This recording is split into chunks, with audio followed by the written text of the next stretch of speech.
લોકો કહો કે મંદી છે મંદી છે મંદી છે એટલે તેજી અને મંદી તમે ડિફરન્સ શું સમજો છો? આ બધું ખાલી પડ્યું છે, આટલા ફ્લેટ ખાલી પડ્યા છે, આટલા પ્લોટ ખાલી પડ્યા છે, આમ છે તેમ છે અને મંદી છે. અરે ભાઈ, જે દિવસે તેજી હતી એ દિવસે શું કશું ખાલી નહોતું?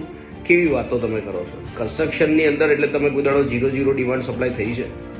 હંમેશા કન્સ્ટ્રક્શન થતું જ રહેવાનું, એમાં ધીરે ધીરે વેચાતું રહેવાનું અને ધીરે ધીરે આગળ ચાલતું રહેવાનું અને નવા નવા એરિયા ડેવલપ થતા જશે ને ત્યાં આગળ ઇન્વેન્ટરી થોડો સમય ખાલી રહેશે ને પછી ભરાઈ જશે એટલે પછી આગળનો એરિયા ભરાશે. એટલે તેજી અને મંદી તમે ડિસાઇડ કેવી રીતે કરો છો મને એ જ નથી ખબર પડતી.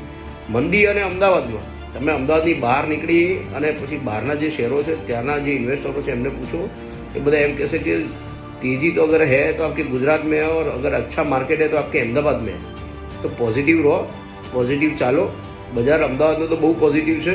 અમે તો બધા એંગલથી જોઈએ છે અને બહાર બી કામ કરીએ છીએ એટલે મને ખબર છે. બાકી નવરા બેઠા છે એ લોકો તો બધા મંદી છે મંદી છે મંદી છે, જેને કામ નથી કરવું એના બધા માટે મંદી જ છે.